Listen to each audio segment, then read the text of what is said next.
नमस्कार, मी हुमरे बापूसाहेब. आपलं दैनिक संघर्षदा लाईव्ह न्यूजमध्ये सर्वांचं स्वागत. आज आपण गेवरा तालुक्यात राजपिंपरी या गावामध्ये आहोत. राजपिंपरीपासून 3 ते 3.5 किलोमीटर अंतरावर असणार एक पांढरी तांडा आहे. पांढरी नावाचा तांडा आहे आणि जवळपास 700 लोकसंख्येचा तांडा आहे. आणि या तांड्याला अद्यापर्यंत रस्ता झालेला नाही आणि एवढी बिकट अवस्था आहे. सध्या पावसाळी दिवस आहेत आणि शाळेतले विद्यार्थी याच रस्त्याने जाणं येणं करीत आहेत. जवळपास 3-3.5 किलोमीटरचा रस्ता आहे आणि तांड्यातले लोकसुद्धा या रस्त्याला वैतागलेले आहेत. आणि खरंच जर म्हणलं या अशा लहान लहान मुलांचेसुद्धा या पावसाळ्याच्या दिवसामध्ये अत्यंत बेकार परिस्थिती निर्माण झालेली आहे आणि शाळेतील विद्यार्थ्यांच्या जीवालासुद्धा या रस्त्यामुळं धोका निर्माण झालेला आहे. वाहनांचीसुद्धा अशी या ठिकाणी मोठ्या प्रमाणामध्ये परेशानी सुरू झालेली आहे. आपण आता प्रत्यक्षात या गावचे जे सरपंच आहेत विजय राठोड, आपण यांच्याशी सविस्तरपणे या ठिकाणी नेमकी या आतापर्यंत हा रस्ता कशामुळं झालेला नाही, काय अडचणी आलेल्या आहेत, आपण यांच्याकडून सविस्तरपणे जाणून घेणार आहोत. सरपंच नमस्कार. आपला परिचय द्या अगोदर. नमस्कार, मी विजय शिवाजी राठोड, राजपिंपरी ग्रामपंचायतचं सरपंच. सर्व प्रशासनाला कळकळीची विनंती आहे की ह्या भारत देशाला स्वातंत्र्य होऊन 77 ते 78 वर्षे झालेली आहेत, तरी पण अद्याप या राजपिंपरी ग्रामपंचायत अंतर्गत आमचे 12 तांडे आहेत. तर 12 तांड्यामध्ये आमचे 4 सर्कल आहेत, जे अशा रस्त्याची परिस्थिती आहे. 3-3-3.5 किलोमीटर आमचे रस्ते आहेत. तर पावसाळ्यामध्ये आमच्या लोकाला, आमच्या आया बहिणी डिलिव्हरीला आल्या, म्हाताऱ्या कोताऱ्याचे जे दवाखान्याच्या काही गोष्टी आहेत किंवा ह्या लाल बारीक लेकरांचे आज आमच्या गावामध्ये शाळेमध्ये जातात, गेवऱ्यामध्ये शाळेमध्ये जातात. तर ह्या मुलांची खूप रस्त्याची अडचण आहे. तर आतापर्यंत ह्या प्रशासनाला काही कारणं होते की बा आतापर्यंत तुमच्या रस्त्याला नंबर पडले नाहीत, हे झालं नाही, ते झालं नाही. पण आज आमच्या वाघदारा तांडा, पांढरी तांडा, लंबनाईक तांडा, टेंबी तांडा ह्या ज्या त्याच्यानंतर मोरे वस्ती, ह्या 4-5 ज्या मेन मुख्य रस्ते आहेत जाण्यासाठी, लोकांना वळणदळण करण्यासाठी जे मुख्य रस्ते आहेत, ह्या रस्त्याला नंबर पडले, नंबर पडून नंबर सँक्शन पण झालेले आहेत.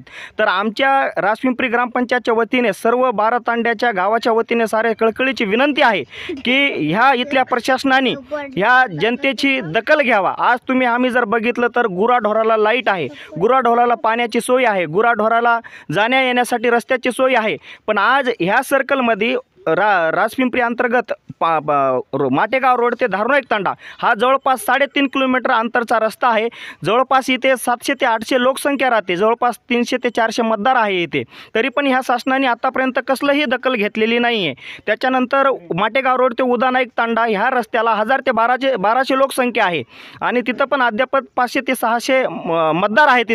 तिथे पण हीच परिस्थिती आहे. त्याच्यानंतर लुंबानाईक तांडा आहे, मोरे वस्ती आहे, टेंबी तांडा, खुबानाईक तांडा, ह्या रस्त्याची खूप काही दयनीय अवस्था आहे. तर ह्या प्रशासनाला आम्हाला एवढंच सांगायचं आहे, जर आमची तात्काळ जर कुठं जर ह्या जनतेची दखल घेतली नाही तरी येणाऱ्या काळामध्ये आंदोलन करण्याचा इशारा तुम्हाला करीत आहोत. आम्ही उपासपोटी आंदोलनाला बसणार आहोत. तर ह्या प्रशासनाला, सर्व येथे विद्यमान आमदाराला, ह्यांना सर्व जिल्हा परिषद सदस्यांना, ह्यांना साऱ्याला, मुख्यमंत्र्यांना, ह्यांना सारा कळकळीची विनंती आहे की आमच्या ह्या लेकरा बाळाच्या भविष्याकडे बघून तुम्ही आमची मागणी कुठंतरी विचारात घ्यावा आणि अंमलात आणावा आणि लवकरात लवकर आमच्या ह्या रस्त्याचे प्रश्न सोडवा. एवढी आमच्याकडनं राजपिंपरी ग्रामपंचायतनं तांड्याच्या सर्व जनतेच्या वतीनं आम्ही तुम्हाला एक विनंती करतो. बरं, आता तुम्ही गावचे प्रथम नागरिक आहेत, सरपंच आहेत, मग रस्ता मंजूर करण्यासाठी काय अडचणी निर्माण झाल्यात का आपल्याला? आतापर्यंत आम्हाला सरपंच होऊन 2-2.5 वर्षे झालेले आहेत. तर आम्ही आतापर्यंत मागच्या काळामध्ये जो आमचा हा रस्ता आहे तर जवळपास 1 किलोमीटर आम्हाला त्या वड्यातून पाण्यातूनच यावं लागत होतं. तर मागच्या काळामध्ये विद्यमान माजी आमदार लक्ष्मण अण्णा पवार ह्यांच्या कार्यकाळामध्ये 10 लाखाचा खडीकरण ते रस्ता वरून काढलेला आहे त्यांनी. पण ह्या 2-2.5 वर्षाच्या काळामध्ये माजी आमदारांनी रस्त्यासाठी बजेट टाकण्यासाठी बोललो होतो. आम्ही त्यांच्यासोबत चर्चा पण झाली. पण विषय असा झाला की आमच्या रस्त्याला आतापर्यंत नंबर नव्हते. त्या नंबर नसल्यामुळे आम्हाला त्या तांत्रिक अडचणीमुळे समजा आमदारांना बजेट टाकता आला नाही. पण आता जे विद्यमान आमदार आहेत ह्या आमदारांना विनंती आहे की आमचे आता नंबर हे 2-2.5 वर्ष नंबर ते सँक्शन वगैरे करायला वेळ गेला. आम्हाला नंबर वगैरे पडलेले आहेत, रस्त्याचे नंबर पण सँक्शन झालेले आहेत. तर आता डांबरीकरण टाकण्यासाठी आणि बजेट टाकण्यासाठी कुठलीही काही अडचण नाही आहे. तर आमदार साहेबांना विनंती आहे की त्यांनी ह्या रस्त्यासाठी कुठंतरी विचार करावा आणि ह्या रस्त्यासाठी कुठंतरी त्यांनी एक त्यांचा आमदार निधी असो, मुख्यमंत्री सडक योजना असो, या कोणत्याही योजनेतून त्यांनी डांबरीकरण आमच्या तांड्याला टाकावा. बरं आता तुम्ही प्रशासनाला इशारा दिला आंदोलनाचा, तर आता जर प्रशासन तुमची जर याची दखल नाही घेतली तर कुठं आपलं आंदोलन राहणार आहे? जर ह्या प्रशासनाने जर दखल घेतलीच नाही तर आम्ही पंचायत समिती गेवराई येथे आंदोलन करणार आहोत आणि सर्व गावकऱ्यातील सर्व हजारोच्या लोकसंख्येने लोक येऊन तिथं आम्ही आंदोलनासाठी बसणार आहोत. संपूर्ण तांड्याच्या लोकांचा आपल्याला पाठिंबा मिळतोय का? टोटल 12 तांड्यातील गावातील सर्व लोकांचा आम्हाला पाठिंबा आहे आणि आम्ही त्या लोकांना विचारात घेऊनच ह्या गोष्टी करणार आहोत. त्यासाठी आम्ही तुम्हाला इशारा देत आहोत की जर तुम्ही लवकरात लवकर आमची दखल घेतली नाही तर आम्ही सर्व जनतेला सोबत घेऊन पंचायत समिती येथे आंदोलनाला बसणार आहोत. तुझं काय नाव आहे? सोनाक्षी. कितवीला आहेस तू? तिसरी. शाळा कुठे? काम माई. गावामध्ये. हेच रस्त्याने जाणे येणं करते का तू रोज? पाऊस आल्यानंतर मग घरी येते. घरी येते. कोण आहे तुला न्यायला? सोबत कोण येत असते? सर येतात का? या पुढे. तन्मय. तुझी शाळा गावात राजपिंपरीला. रोज पायी पायी जातो. बरं मग इथं पाणी आल्यानंतर मग कसं तुझं जाणं येणं कसं करतोस तू? घरी थांबावं लागतं. मग शाळा बुडती समजायची. हां. बरं या बोलणार ते घ्या ना एकदा. या ना. आपलं नाव सांगा अगोदर. रामराव चव्हाण, राहणार कुठले? पांढरी तांडा. बरं काय सांगाल या रस्त्याविषयी आता माहिती आपली? रस्त्याविषयी मला एकच सांगायचं आहे. आमचे 2-3 पिढ्या झाल्या. आमचे आजोबा आणि त्यांच्या पंजोबापासूनचा रस्ता हा सारखाच आहे. फक्त एवढंच होतं की याच्यावर काय होतं, दर पंचवार्षिकला जेव्हा आमदार चेंज होतात त्यावेळेस काय होतात की रस्ता जो खडीकरण आहे फक्त खडीकरण करायचा, मुरुम टाकायचा आणि जसाला तसा करून द्यायचा. पावसाळ्यामध्ये सेम परिस्थिती आहे, जी 70 ते 72 वर्षापासून सेम परिस्थिती आहे अशीच. आत्ता तरी कसं हे 2-3 वर्षामध्ये समजा आम्हाला वड्यातून जावं लागायचं, गाडी तर जातच नव्हती. पण आता काय आहे, रस्ता आहे पण रस्त्यावर तर गाडी जात नाही आहे आणि लहान लेकराच्या अशी परिस्थिती निर्माण झाली आहे. अक्षरशः जे ना आता तुम्हाला दाखवतो, लाईव्ह आहे आमच्याकडे, लाईव्ह न्यूज आहे. ही गाडी खाली गेली होती इकडं. आम्ही हे जे 15-20 जण आहेत त्यांनी उचलून गाडी बाजूला ठेवलेली आहे. तो शाळेचा रिक्षा पण आता जस्ट इथं तुमच्या समोरच आहे बघा. बरं ह्याला काय दुसरा पर्याय आहे का तुम्हाला? रस्ता वगैरे कुठे? पर्याय वेगळा कोणताच नाही आहे आम्हाला. आता एखाद्या समजा इमर्जन्सी जर एखादा सिरियस असेल पेशंट, मग त्याची व्यवस्था कशी केली जाते दवाखान्यात जाण्यासाठी? व्यवस्था अशी आहे, आम्हाला जे इथं ॲम्ब्युलन्स येत नाही, कोणतीच ॲम्ब्युलन्स येत नाही. आणि 4 चाकी गाडी समजा आमच्याकडे कोणा गावामध्ये एखाद्या माणसाकडे त्याचे हातपाय पडून कसं तरी बळच न्यावं लागतं आम्हाला. त्याच्यामध्ये चिखल असतो समजा. त्याच्यामध्ये चिखल असतो. मग 2-4 जण ढकलणारे मागून पुढून कसं तरी बळच काढायची चिखल. बैलगाडीशिवाय पर्याय नाही समजा रोडपर्यंत. बैलगाडीशिवाय आत्तापर्यंत आम्हाला पर्याय नाही. आता काय प्रशासनाला काय इशारा आपला? आता प्रशासनाला एकच इशारा आहे की बाबा आम्हाला जे आहे ना एक लाईटची व्यवस्था करून द्यावा आणि हा रस्ता करून द्यावा. बरं ओके. शिक्षक लोक कुठे? शिक्षक लोक कुठे? ओके सर, आपलं परिचय सांगा.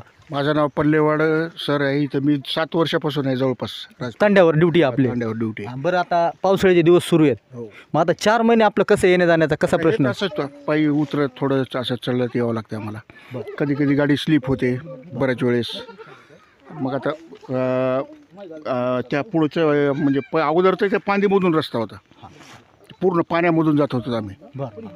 मग ते गावकऱ्यांनी तेवढं करून वरून रस्ता केला, तेवढी व्यवस्था झाली. बाकी मग आता ह्या रस्त्याने आता 6 वर्षापासून ह्याच रस्त्याने आम्हाला यावं लागतं. आता तुम्ही शिक्षक आहेत, काय इशारा असेल आपला प्रशासनाला? काय केलं पाहिजे प्रशासनाने? प्रशासनाने फक्त रस्ता करून द्यावा, दुसरं काय आम्हाला. म्हणजे विद्यार्थी पण जातात नाही सर आमचे या राजपिंपरी शाळेत. अशी काही घटना घडली का आतापर्यंत? दुर्घटना, एखादं मुलगा म्हणा, एखादं सिरियस पेशंट असेल, कुठं असं म्हणजे घटना घडली का अशी कधी? तसं घटना म्हणजे स्लिप होतात ना गाड्या, बरं दुखापत होती समजा. वगैरे असं. आपला परिचय सांगा सर. मी राठोड विनायक सर. या ठिकाणी 2014 पासून या ठिकाणी ड्युटीला आहे आणि ड्युटीला या ठिकाणी आल्यापासून तर माझ्या माहितीस्तव 11 वर्षामध्ये जवळपास मी पहिले 5 वर्ष मी वड्यातून जात होतो. गुडघ्या इतक्याल्या पाण्यातून गाडी न्यायची बळच कशी तरी. मध्येच बंद पडली तर गावातल्या एखाद्या मुलांना वगैरे बोलवून गाडी दुरुस्त करून आपलं येणं जाणं चालू होतं. आणि आजपर्यंत असं बऱ्याच ज्या घटना घडलेल्या आहेत की या ठिकाणी गाडी स्लिप झाली, कोणी पडतं, कोणाचा हात मोडतो, कोणाचा पाय मोडतो. अशा परिस्थितीमधून या लोकांची रहदारी चालू आहे. दळणवळणाची व्यवस्था व्यवस्थित नाही आहे या ठिकाणी. तर प्रशासनाला अशी एक विनंती आहे गावाच्या वतीने, शाळेच्या वतीने. या ठिकाणचे बरेचसे या ठिकाणी तांड्यावरती 4थीपर्यंत शाळा असून वरच्या वर्गाच्या मुलांना बाहेर जावं लागतं शाळेत, राजपिंपरी म्हणा गेवराईला जावं लागतं. या ठिकाणी रस्त्याची जर व्यवस्था जर झाली तर मुलांचं पण शिक्षणाचं भवितव्य व्यवस्थितपणे चालेल. नाहीतर या ठिकाणी काय 4थीपर्यंत शिकला, नंतर व्यवस्था नसते, काहींची परिस्थिती नसते. अशा वेळेस मुलांचं शिक्षण हे थांबतं त्या ठिकाणी. मग अशा विद्यार्थ्यांचं शिक्षण थांबू नये म्हणून शासनानं विचारविनिमय करून या ठिकाणी रस्त्याची व्यवस्था करावी. पाण्याची व्यवस्था तर होईल, समजा चालू आहे काही परिस्थिती. मुख्य म्हणजे रस्ता महत्त्वाचा. मुख्य प्रथम प्राधान्याने रस्ता महत्त्वाचा आहे. या ठिकाणी अशा पावसामध्ये आम्ही 4 महिने असंच गाडीला दोरी बांधून चाकाला पुढे बळच काही ठिकाणी उतरायचं, काही ठिकाणी ढकलत न्यायचं. चिखलामध्ये गाडी स्लिप होते आणि स्लिप झाले तर आम्ही जर एखाद्या वेळेस जर समजा पडलो झडलो काही झालं तर शाळेची वाट लागते. शाळा बंद झाल्यानंतर मुलांचं नुकसान होतं. मुलांचं नुकसान होऊ नये म्हणून या तांड्याला रस्त्याची व्यवस्था शासनामार्फत व्हावी एवढी सगळ्यांच्या वतीने विनंती करतो. तर आता सरपंचाने इशारा दिला प्रशासनाला, जर लवकर रस्ता मंजूर जर नाही झाला तर ते पंचायत समितीला आंदोलन करणार आहेत. तुम्ही सहभाग घेणार आहात का त्या आंदोलनामध्ये? हो ना, आम्ही सहभागी होऊ. कारण आमची व्यवस्थाच नाही आहे सर या ठिकाणी. आम्ही गेल्या 11 वर्षापासून असाच रस्ता आहे, याच्यामध्ये काही बदल नाही आहे. धन्यवाद सर. चिखलातून येतो आम्ही सर. धन्यवाद सर. तुमचं नाव सांगा अगोदर. भागवत श्रीपती नाईक, राहणार कुठले तुम्ही? राजपिंपरीची. बरं. कितवं वर्ष चालू तुम्हाला आता? आता आपण 70-75 आहे. बरं. 70 वर्ष पण तांडीवर राहिला तुम्ही? नाही तांड्यावर नाही, इथं घरी आहे. बरं, रस्ता कोणता आहे तुम्हाला? रस्ता हेच आहे ना. बरं, कसे अनुभव होते रस्त्याविषयी? आपले अनुभव काय सांगा ना आम्हाला. रस्त्यावर विषय मला संध्याकाळी यावं लागतं. इथं म्हातारी इथं तिला चालणं होत नाही म्हणून इथं थांबते ती. तर मला संध्याकाळी सुद्धा जेवण झालं की मी यावं लागतं. सकाळी बी जेवण झालं की यावं लागतं. कारण पावसाळ्यात कशी आपली व्यवस्था कशी आहे रस्त्याविषयी? काय ते रखडत यावं लागतं आणि काय याची व्यवस्था आहे. बरं, आता मग रस्ता झाला पाहिजे का लवकर झालं तर बरं होईल ना. मग आता सरपंच उपोषण करणार आहेत, तुम्ही येणार का? त्या सहभाग होणार आहेत का? शेजारीच आहेत ना आम्ही. बरं. इथंच वावर आहे ना आपलं, हेच वावर आहे. ओके, धन्यवाद. मोठे माणसं जमले तुम्ही म्हणून या. मी अण्णासाहेब महादेव राठोड, राहणार येथे हिवरा तांड्यावरचं आहे. गेल्या 70 ते 75 वर्षापासून हेच रस्ता आम्हाला आहे. ह्या रस्त्याने आम्ही वागलो तर आमची जे एखाद्या बाया माणूस जर डिलिव्हरी जर आली तर त्यांना न्यावा कशी परिस्थिती. बैलगाडी तर जर न न्यायचं म्हटलं ते रस्त्याने मोकळी हो.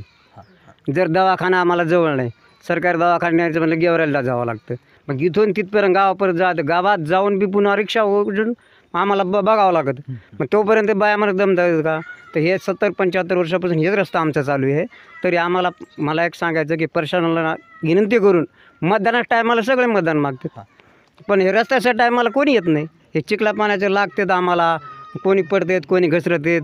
हे दुखापत होती हाताने कुठाने.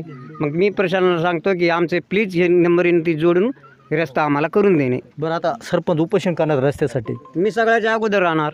ओके. हां, सगळ्याच्या अगोदर मी राहतो ना तिथं. सगळ्याच्या अगोदर मी थांबतो तिथं उपोषणाला. तिथं काय घाबरायचं कामच नाही. आपलं होतीच तीच परिस्थिती आमची आहे ती सांगणार खरं. ओके, धन्यवाद. कोण आहे बोलणार बेगात?